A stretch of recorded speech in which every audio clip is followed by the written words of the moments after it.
Hey, what's good everybody? My name's Chris, and in this video I'm going to show you step by step how to use my free shop planning guide.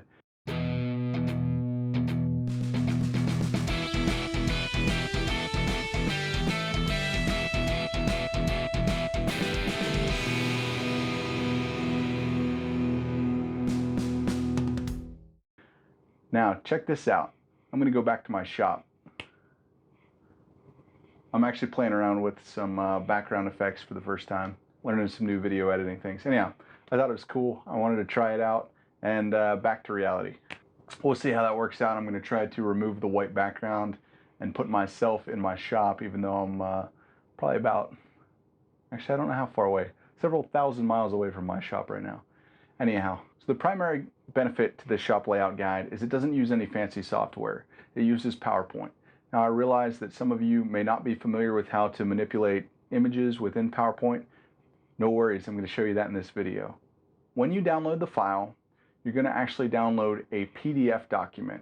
That PDF has an embedded PowerPoint within it saved to the PDF. So when you download it, you're actually downloading the PowerPoint also. But some people's PDF readers can't open that file. Within the PDF, I've also linked a download link that pulls the file directly off my website. So I hope that makes sense. So most of this is going to be screen captures on my computer. What I'll do is I'll put time hacks in the video down below. All right, so let's dive into it. I'll see you on the computer. Okay, when you click the link in the description of the video, you're going to end up here on my Linktree page. This top link is the link to the shop planning tool. So I'm just going to go ahead and click it here, and you'll see it opens up a web preview of the PDF. Make sure you come up here and click the actual download the PDF tool. Now it just opened a window that you actually can't see. Let me change to that. So it opened this window asking me if I want to save it to my computer. Now it's a 3.7 megabyte file, so it takes it a second to download. And then this is what you're going to see when you open up the PDF. It's 13 pages, and I'll go through that now. There's a shop layout tips video here for if you want to go check that out. And then here's a how to use this. Really, this is a PowerPoint-based shop layout guide. Anything you can do in PowerPoint, you can do with this. I just provide scale templates. Or if you want to go old school, you can print everything out and cut it. You can download the PowerPoint here, or you can follow the embedded link to the PowerPoint that's embedded within the document. If that doesn't work for you, as an example, the Adobe Reader I'm using won't allow me to open that. You can just download it from my website directly. There's some PowerPoint editing tips here. There's a few demo slides just to show you kind of why I chose to lay out my shop the way I did. There's a large shop template with scale machines, and then there's scale machines for a single car garage and a 2-car garage template. Alright, so I just opened up the PowerPoint shop layout guide. This one's been modified a little bit. You'll see what I mean in just a minute. The first slide has a link back to my website, and just here's a diagram of my current layout for those of you that it might work for. You know, I've got plans and other things, but really I just have it as an example layout. The second slide is a generic 20 by 20 2-car garage template. You got some plywood sheets and some boards in here, and if you want to, you can list out your tools and their rough dimensions. Now I kind of cheated here. This is my reference of what I'm going to be building for you live on camera. This is Jonathan Sexton's shop of Character Red. He's a Marine over in Okinawa, Japan right now. So strongly encourage you to go check out his stuff. He's got a YouTube channel that he's just starting out, and then he's got a lot of folks following him on Instagram doing a lot of cool things. These are some photos that Jonathan sent me of his garage and the layout that we're going to be modeling. Check out this sweet workbench. And then what would normally be slide 3 is our scale machine templates that are sized for the 2-car garage. And then I deleted a slide here that is the 1-car garage template. But anyhow, you get the idea. The next slide are arrows that you can use that are scaled for the 1- and 2-car garage. Really, you can use these to analyze your workflow. We may or may not get into some of that at the end of the video, depending on how much time we eat up making the layout. And the next slide are half-scale templates for those with larger shops, or if you've got an oddball size shop. We've got some different CNCs and things in here for those that have them. And then here's the large template, so 58 up to 58 feet long by 39 feet wide, and then you can basically just build within here. We'll get into a little bit more of that shortly. And then the last slide on this is just some PowerPoint editing tips. Really, I wrote this, not to insult anybody's intelligence or anything here, but this is for somebody that's new to PowerPoint and never moved or doesn't routinely edit within PowerPoint. So some tips like Control C for copy, Control V for paste, and then step-by-step how to rotate an object. So you select it, and then you come over, you can click up here and rotate precisely in case you want to do that. And then also some tips on editing the text and resizing things. And then not normally included, but I have 3 layouts that I did here. Here's my father's dream shop. It's a 33 by 52, or correction, 23 by 52 foot shop. And then the next slide this is similar to Jason Bentz of Bentz Woodworking and More, also on YouTube and Instagram. And then Jeff from Sergeant Maker, who's also on YouTube and Instagram. So now that's an overview.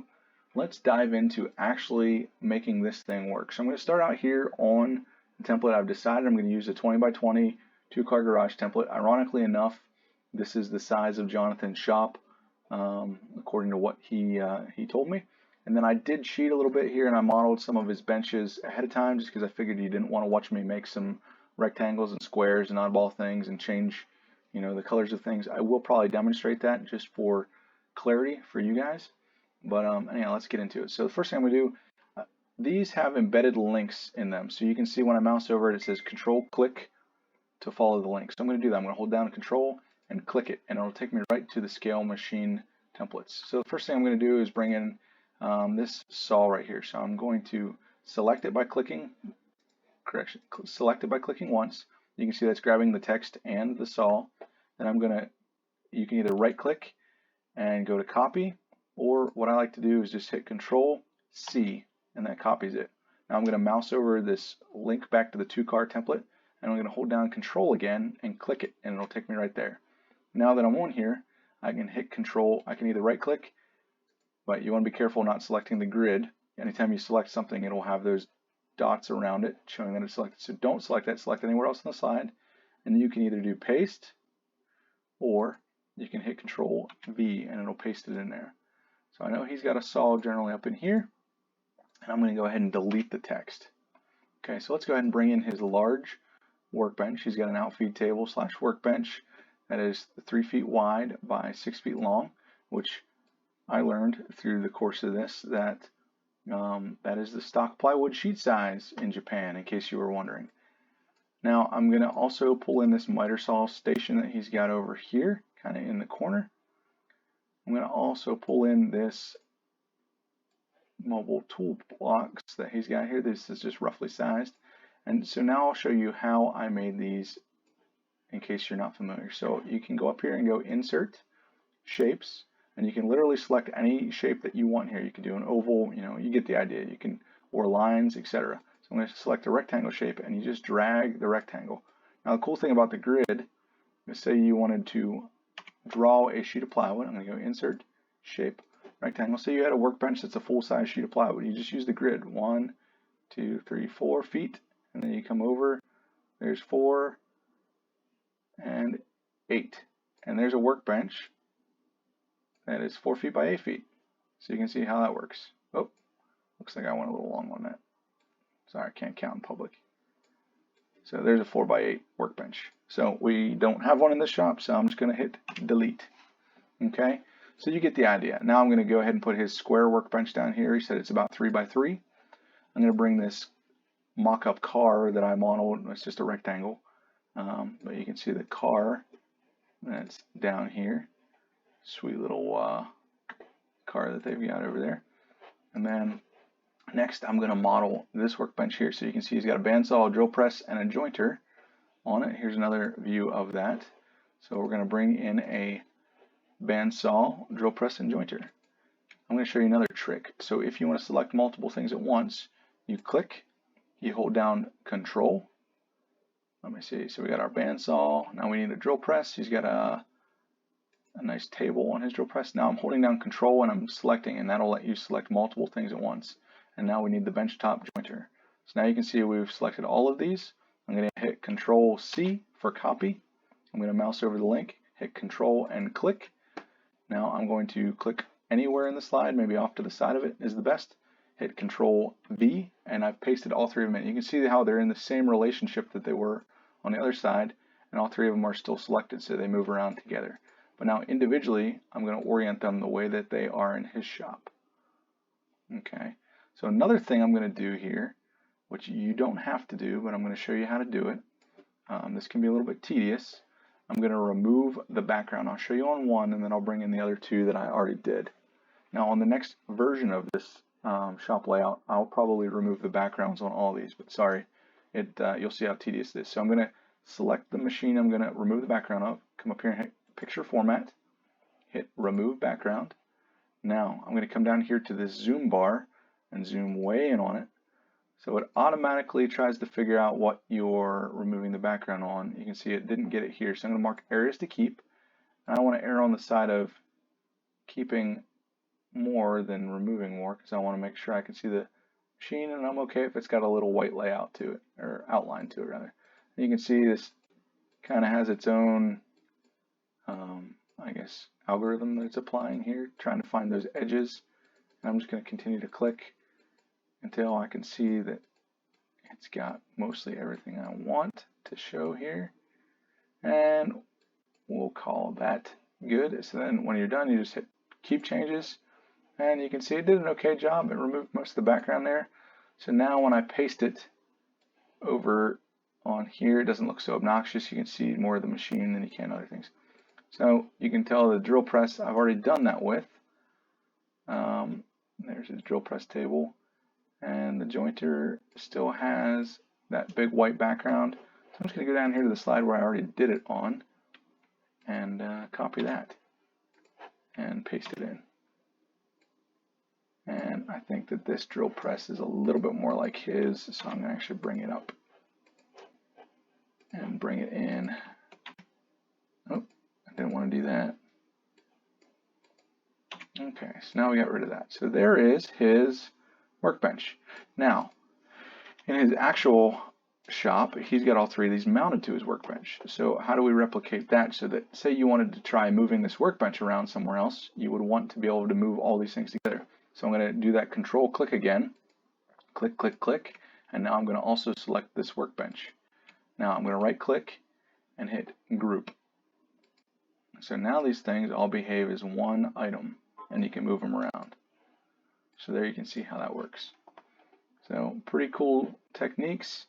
So we're going to go back to adding in a few more things. So he's got this sweet mobile wood storage cart here. I think there's a picture of it. So you can see he's got some fences, fences, I don't know why I said that. You can see he's got some shelves here for little scraps. He's got some bins, and then he's got some vertical storage here. And this is his lumber storage cart that he made. And so we just moved that in here. It's along the back wall, kind of back behind the car. Oop, didn't want to do that. Oh yeah, if at any point in time you mess something up and you want to undo it immediately, hit Control Z and it puts it back the way it was. Now, that's that tip. And then here is, he's got a shelf back here too. Yeah, there's this shelf beside it. So I'm going to go ahead and pull that in here.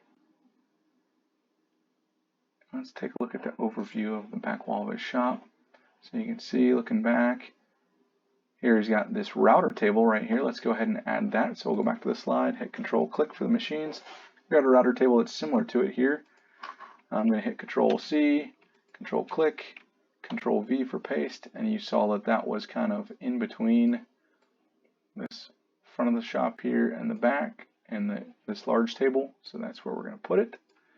And then he's got another miter saw here that right now he's got stored on the ground there. I'm going to add that in. So come back here, hit Control click, grab a miter saw that looks like that, Control C, come back to the two car, Control click, paste. Oop, and that's where you got to be careful what you grab. Put that in here like that. And what else do we have to add? Let's check our images. So we've got this workbench, we got the router table, we got his large workbench. It looks like he's got another miter saw back here. So let's go ahead and see if we can find an image. Yep, he's got another miter saw back here. So let's go ahead and just use the same one. And we'll use the one I already grabbed. So I'm going to hit select it, Control C for copy, Control V for paste, and you just move it where you want it. And once again, if we're going to bolt that down, let's go ahead and select both, Shift, click, and right click, and group. Now those behave as one item, and you can move them wherever. Now we're going to zoom back out, and let's go check our images. So we got the workbench, we got the shelf, we've got the toolbox. I think we're getting close. So that is how you use the shop layout guide to make a layout. John, I hope you enjoy it, and feel free to go check out his channel and his Instagram. I'll put a link down in the description to all of his content, and you can go check that out. Now, let's look at, say your shop isn't under 20 by 20, and you just want to generically build a shop. So you can do this right here. So I'm going to go ahead and insert, say, you know the size of your shop. So each one of these large grids here is 20 by 20. So say you want to make a 20, let's say 22, 24, 26, 28 by 20. Maybe you have a wide garage. You can draw that rectangle, and then you right click and hit Format Shape, and here you can see you have your fill option, and right now it's blue. You can go into this, which is no fill. Oh, that's white, correction. You can select no fill, and then you can see it drew an outline, and that outline is currently blue. You go down here to line, and you could make it black if you wanted to. And then you could increase the width of it so that you have a clear boundary. Another option, and this is the reason why I left these grids editable, is that way you can group these. So you click the rectangle, you click the outer box, you hit Format. Oh, I can't group because my recording thing is right over top of it, so I'm going to hit right click, group. Now I'm going to crop this. So I'm coming up here to crop. So I'm going to click the outer box here, I'm going to hit crop, and then I'm going to size it down.